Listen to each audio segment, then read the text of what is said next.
Was there ever a point where you were, I mean, like you said, all these things go wrong. You're constantly fixing glitches.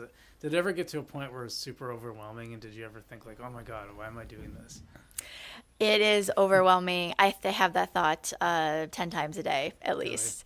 Honestly, there is so much in a startup. When you Yeah. work for an organization that has, even let's say a small organization, 20 people, you have someone in finance and accounting, you have someone in sales, you Mm. have someone in marketing, you have someone in product development, you have a tech person, and you have to be all of those things until you can afford to pay people to help you with those Right. things.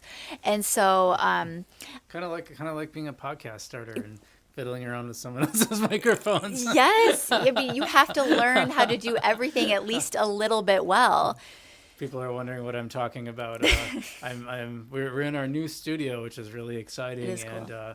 all the equipment is my producer's, and my producer is out of town, and so I had to try to remember what he told me and how to set it up, and I think I got it right. God, I hope so. It's moving, so yeah. Right. But yeah, I know it's You have to wear scary, every but hat possible and you have to make lots of mistakes. And then eventually you get to a point where you realize where you can spend money on people who can help you. And mm, I knew all along that I wouldn't always be able to have a contracted developer. That was just a way to get it off the ground. And so late in mm, 2019, I really worked hard to find a developer who would want to come on board, like have the passion, want to grow this into something. mm, And so I've been super fortunate to meet a guy down in Madison named Ben Hansen. And mm, um, he is an entrepreneur through and through. He has more ideas than just working for ERbin, but he mm, also is passionate about tech and how to use tech to have an impact on the earth. And so he can see my vision and I yeah. can feel that. And to Mm, go from being kind of yourself and 10 students to a person who's on board with you who wants to have an equity stake in your company, it's such a sense of relief. And then in addition to Ben, so about 6 months ago I'd met also a guy named down in Madison named Ian Miller, and he is a data scientist and is mm, so smart, like wicked smart. And all he does is data all day, every day. And so he is helping to create our machine learning mm, processes that will eventually make this database into the magical thing that it will be.